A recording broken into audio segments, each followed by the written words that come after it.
Hello. Somuah, me ma kwa baba loss and the video so. Major also boss. Bibi aboko there. Yeah, me adun dia woko na we. Nyankopon adom yonso ye ho ye pa. Ye ba be di nkomo na first of all, me bisa say before this opportunity to travel outside na what to find na ani there be. Bachelor.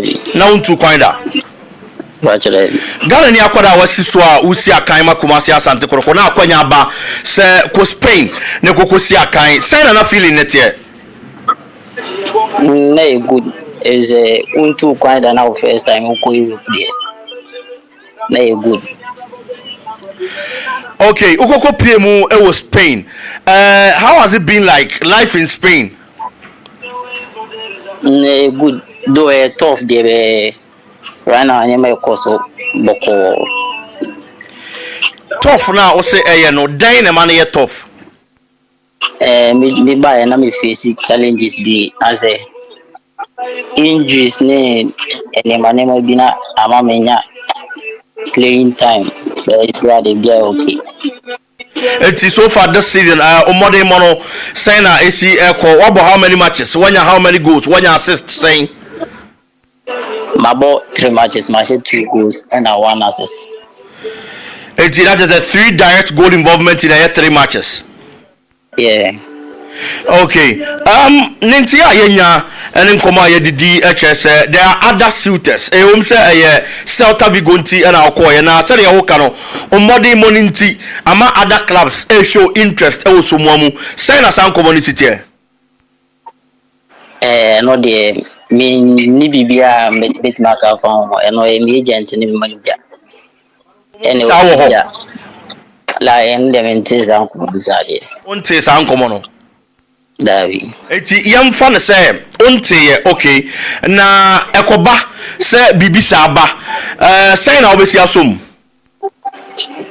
Football juma na yɛ nti baby a obeko bia no waboa on baby a yebeka se ko bia no waboa on nti bibi a baby a me okay. Eti ekoba sa akwanya bi ba na wasi aka wa club fufo mu Spain ho a why ready.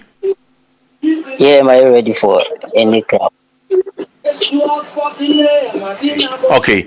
Now, since you moved out of Ghana, everybody actually it was Spain.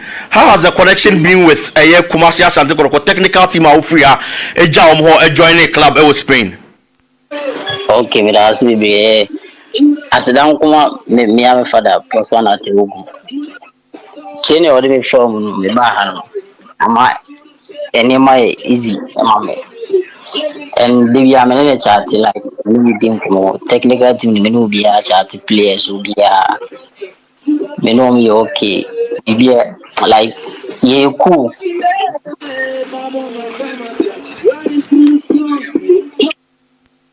National team collapse any ade a ekoso wanya call bi say ebia omode mu a ekoso e wo hono nti no ye from ho be sia kan de ama Ghana Bachelor be and me nya ko bia say bia ko bia ko manager na say me agent or their minimum.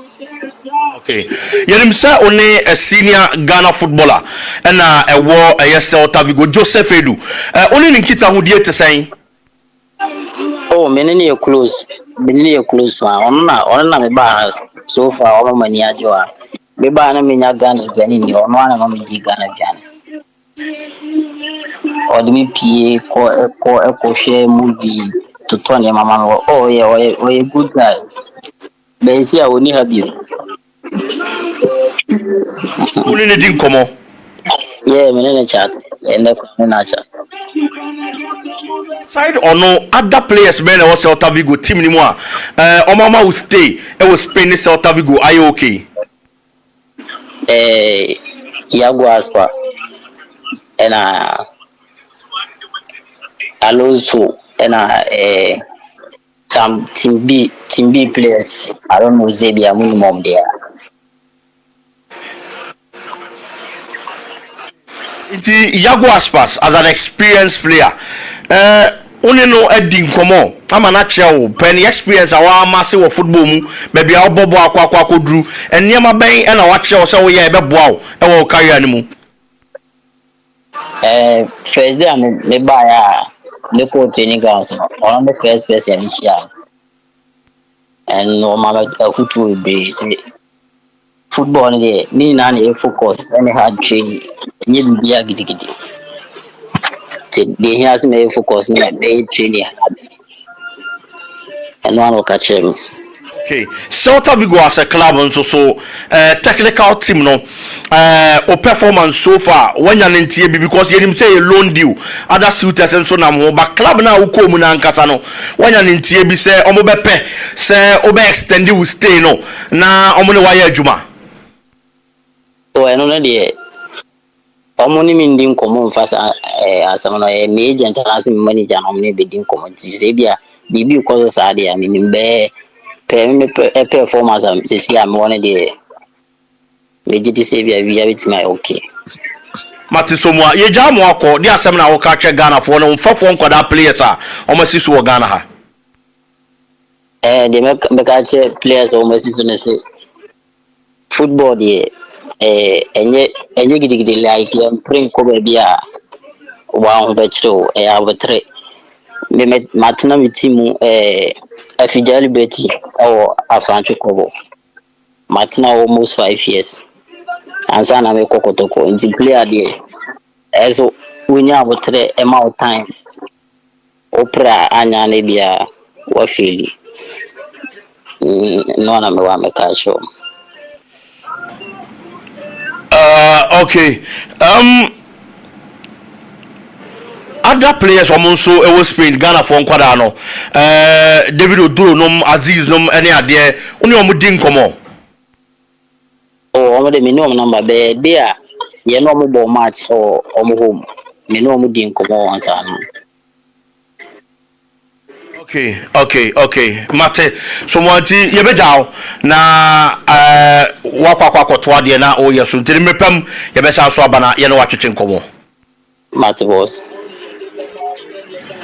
Okay. Into Ben Somuah and Kasa in the former he said should not say former. He's still Asante Kotoko player.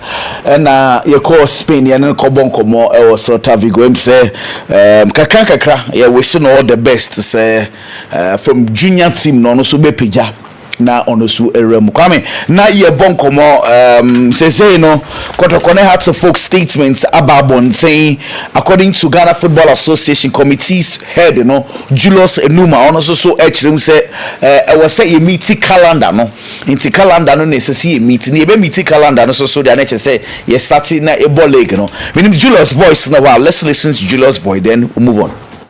When anyone says they want to meet, we have to meet a calendar. It is not just in relation of the career to our Ghana calendar for next season. In relation for timelines to meet, to submit a champion to CAF and your FA Cup representative, your winners of the CAF. So these are the ones going to participate in the interclub competitions next season. There is a cabinet, these winners or these representatives who have qualified on the sporting ground. So that is one reason why the calendar must be respected. Unless the Executive Council is taking a decision which has been taken before that the league is suspended and the winners of the previous seasons represent Ghana. That is the last resort that we could explore. Again, we also have the club licensing application for Africa for the club competitions. There is a deadline of 30th of June where teams who want to compete in next season's competition will have to apply and get approval by the CAF club, by the Ghana Club Licensing Committee and of course the oversight approval by the CAF club license and administration before they can legally compete in next season's competition. Well, okay, so Julius and Kasano no die he's in charge of the competition. Yele guy bono ono ye head of competitions no inti or protecting the competition. No chum say I was say yebo esan say CAF for gina e konso I was say dey list come no nyame aduma June 30th I was say club a obekọ no or dey ne nyama kwa CAF so pass no or club licensing in yamanti I was say yebo. Now we are just now let's just oppose this with Kotoko any out of folk statements somebody about and saying say and yamani bi wa mu hwe ni mu say I was say GFA 4 year they are still insisting on inti yen just oppose that because me so me question am we want say and yama krata ni mo atwere ni nyina none of them and yaye enso so china ye start abo lake Inti, what is the point in Kotoko ne house of Okene ama muguso church? He say it looks like statements no kromo chere muduo no. Say say am from muduo bia am to subio because I don't get it. Meaning say Kwame and some no be I just don't get it. Expanded security system infrastructure, none of which yanye mu bakumpo ye bobo. Inti, what is the point sir? Mu be dwedwa ya sum Kotoko ne house ya kan bom ni nyina e krata. Kwame Kwakumida sinama mensha asem free Julius eho no. Mepese me engage na me busa wasem. Pacho meties ni. Asema okan no say yembo league ni ntem na yentimi submit teams a ombeko Africa. CAF Champions League and a CAF Confederations Cup meboa. Anye bia no say yebo CAF Champions League and a Confederations Cup. Na sebi yekowo obisi kan wo sa competition a CAF be pre no ho say yembo yento aso dey bi obejai enti asembe na Julius e ka che Ghana for no mi bisa wasembe na o ka che Ghana for o protect the competition ade ba kwa menti ase na yese why na MPC league ne be koso ase ye ya sande ye ya pese ye create eye bibitu o say ase Kotoko mo pese ye bebo league no menti ase emna woni safuduku esqa edi nkomo say omo no omo krom person bo Africa na deadline ni nyina no omo twe bibia hu omo ye bibia na CAF na also pese ye mbo ne ntam ye meet CAF deadline no CAF na nkasa ne competition se bibisi a obehodi ona na so obeto aso obetry so obehodi ono atoto nyoma nsa me no ka say ketekreku e town nti oni osekre mo na aba nti I think I've seen Patrick Akoto so yeah nti yes league ne de me metu okwaku me Ghana football no ye me mbo league ne me ho hyehye me me wo players bi a wo se me hwe omo me ho hyehye me ye nyina ya affect ye na mum e no me wo se e bi gu akwam no ene ade ehia ye nya de ehia sane ya de fata si yantoto saanioma na we ye opportunity kese de man e bitima toto saanioma no ye pray ye ho se ye nkobo bia nkase me ye nkobo na ye mfa saanioma ne toto akwam a nioma no yaka kirekire mu se enye ni nyina ne ye bitima ye nanim animu ya de ye bitima ye nanim animu ya no mo hwe na mo nye de ye ntimi nye nanim onim ya no ebeteki ya ne enya abotre de aye me no kase enye na nation service for say CCTV na se for mo de bi abom hoyi no correct Bechem United any na enu amudo release ba o say omo try some be install CCTV no yeah enti your clubs ni bi wo ho a omo put measures ni in place ene nyoma ye ka enti wo se enya aboche ne toto saa nyoma no se wotie Kotoko ne house of folk joint statement omo de buy na omo say statement no ye expand the security presence when him say wo say expand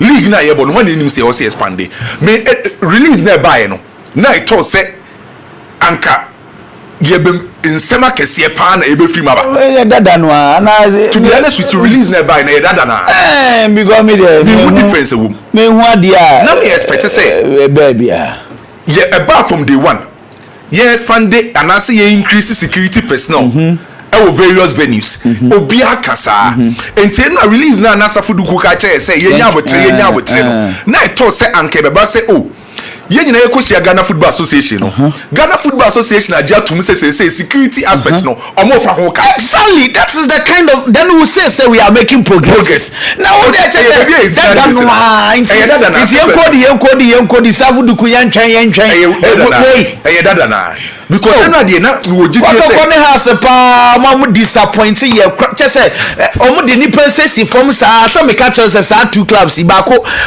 ade omo aye dey say I just don't get it to be honest na the way Kotoko has Safuduku esquire catch say yenya abotre no na minim say yenya abotre because ade na eba abonten no anka o ma wiwe bibia because I progression the first na ba mtimi say ene omo de ba say Ghana Football Association aja tum say security personnel no meba ye be fa ho ka because modi asaba biem ne say ye expand the security no e ya ade a mo aka che yes come dada even so other clubs no on say so far 7 buy no ye engage other clubs ni mpanyimfo wo if you say ni o madi nkom ye engage Brekum Chelsea omo say omo de it's kind of what's some of the first security personnel no omo try so omo peni pa do say ba omo nya personnel no correct and yes I engage young apostles you and also omo nis can go kra what's some of the first security personnel no so no problem here say clubs need business come be fa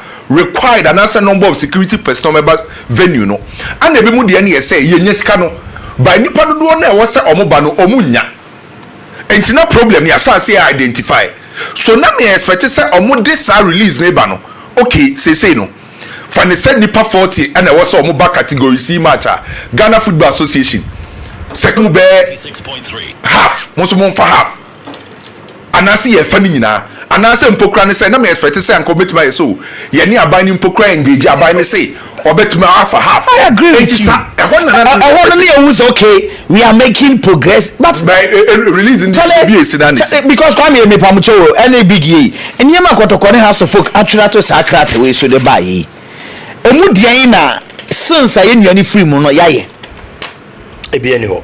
Internet say kasa nko awo eye kasa ya kasa sa we are making any ade bi say ye bibi. Meanwhile, ochina ya start ya no no ye bobo kwa no we release ni ma o matro say kasa nko an be kasa infrastructure upgrade o matro release ni say infrastructure upgrade me papa nya upgrade no mo ka no ye nim bra e govern sadie na chese si obi wo ho kasa chese na dasa krata samsa krata na ba but honestly Kotoko ne has folk pa say efiti enekwe say ye betina ha say that de bia ye be ka ho asem de ama omo ne de obi antimi fa na nimu be kasa Kotoko ne has na obi menya tan wa ha na mo ma fa kira kwa akoye mu meeting e de sa krata we de aba iti so far heart of folk wo heart of folk wo so kire krata we o kira wo bobo baby a obebobo no obenya security na mo ka say as a security na increasing no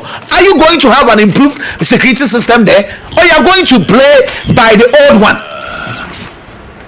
Hey Ghana sampa bigi mitio na say dem say one kasa na release na semene there in all honesty enkomo na omo sha ase dada na and omo sabe repeat ma yen say omo stance ni decision we no mateki san komo na from day one no mu di dada na no ma sa abo ne tofa no mo di ababa beto ye nim enti yate say football ne sha ase na say de wo say omo ye ma football ne sha ase no omo nye ya omo ye in charge no kwaku ya say nya ba ko fo nko ana ne nana ne abrewa eye den a ye nka se boni nsi o ba football ne ikoso no say ya mfa ne ma ntoto akwam ama ya nya ne ma yi a ebe wi ase no na de si ye no ebiamu san akwa akosi but this time the big question is that menu mienu nim de beto na na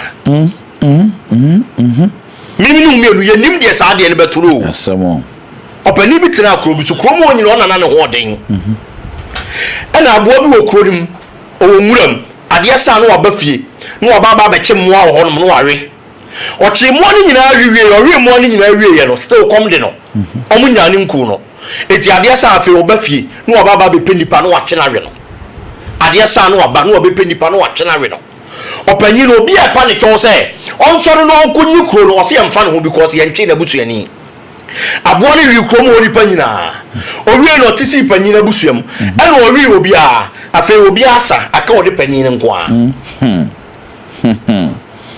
abo ne sa ba biem no kro mo oni pa bia ni ho biem eti abo ne ni option bia se panyina aka no no e na se so o kye ne we that is the scenario Ghana football is here yewom atu obi e wo say bobo me gitum se ball de wo say bo and there no doubt about it but say am fa nyama nwu akwan mu a ebe wi ase no na ntokwa na ayeko ye ni nyina ayekwa 6.3 na football na ayehot ye ni nyina ayekwa na ye nyina na owu ye no ni wo ni ntoto ayekwa na at the end of the day in fact obi a masa ade we nyina so etinka ya fa ne say dana ye nua ni free mu no ade twe ya na nke to ya football so mpa na nka mfa so wo so because for 2 weeks in here meetings ya meetings sa just a kasa pole Ghana de radius meetings upon meetings action be any just a kasa sa 2 weeks in here what utie de course parliamentar na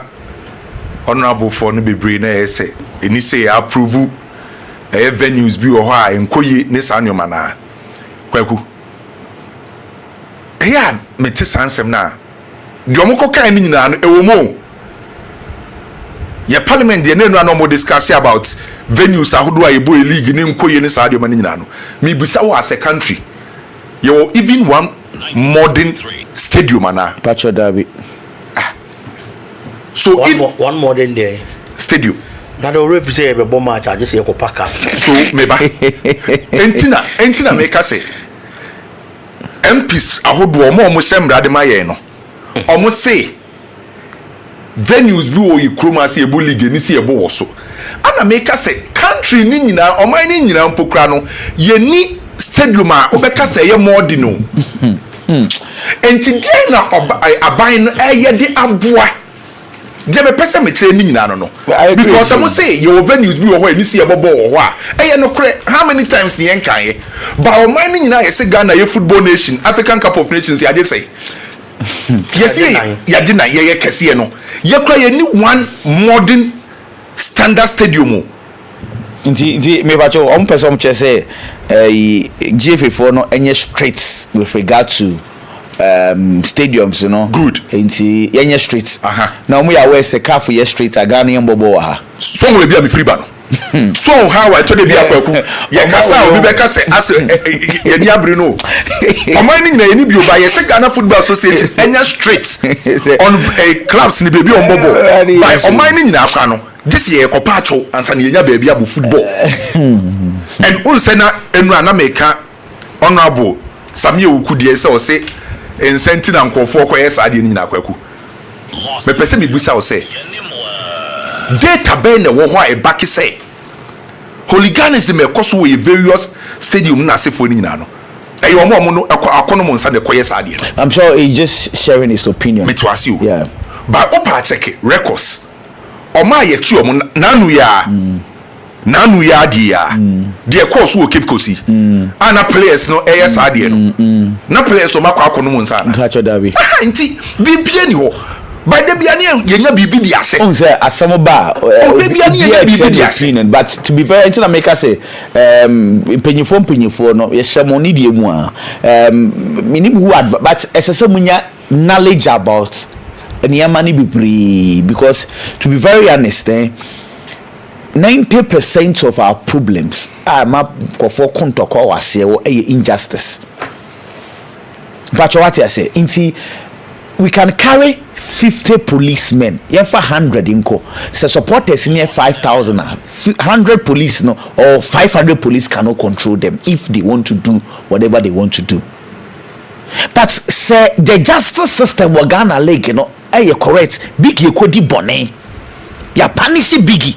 Abo bie hu say ya punish biggie na Hajia Dayan so akodi bone na ya punish no a me person me kodi bone ya mesuro sana granite because what I say but you create a system bi o Ghana ha asume si ye punish no a we fofo koya ye punish no to bon say ediebufuo hihya amanfo mu ediebufuo hihya amanfo mu inti the injustice system that we have built and no na ye problem ni na say yen so say obi akeka kan ya man ketekete but the bigger problem is the kind of injustice ya build our system e ya then as we draw blacks for your boy because the perception out there they say GFA4 boy perception ho omo ya way ana de ya na ye say nipa na wakwa kodi saa insem hunu no say emphasize wakwa stadium no wakwa toto abo obu obi ne nasefo no ye che na teams na nkasa wura Edmirika ko police station injustice for na dia tutu am entoma Ghana no ma ko police station say oh we dey yakra ye be ko ka wo fie eno na ye problem ade say obi kodi boni a sa hooliganism no kwaku enye na be sha si o kwame okobro ni krom a omo ye sa de no ba de kronti a omo minimize sa nyoma ni nyina na ye say big na ba kodi boni na police for chena ye make sure say emrane ni bedi e be bad news musi a chia kuwa we sa ntime meto ho a mesuru ebe scare ya say de esuma si kwa onim se okoyai enkosi aga ine mani ko wa odwe wa won ti ase na no Kotoko ni nation safety ye nuanom yo omo ye chi omo ye cry for chimoni ade what you say yeah who says how they see rain ask Kotoko for supporters no bi yeah Apo, if it's one, Emmanuel ba from kakra. But what is happening? The braces is other venues. They could see saying. This is the kind of system you football association before my build because just say your punish club will be on trouble farm. Just say you're sacrificing the whole good system not just because we want more votes. Now, because and now no a swatre game here the asemia be why the ball player no sani pa kono wa hi say e me dey say wo this asem naba nansia dia omo de buy omo de punishment ne ba no e nansia dia e cause wo keep kosi say mpanyimfo no nyina no ya teche o ma ya de o punishment by now no Kotoko ni swatre de no panyin no si agopama no so a okoto yi oni goalkeeper Kamara de no yes say oye official of insuatremo or punishment never need you bana this Charlie biggie wrap up now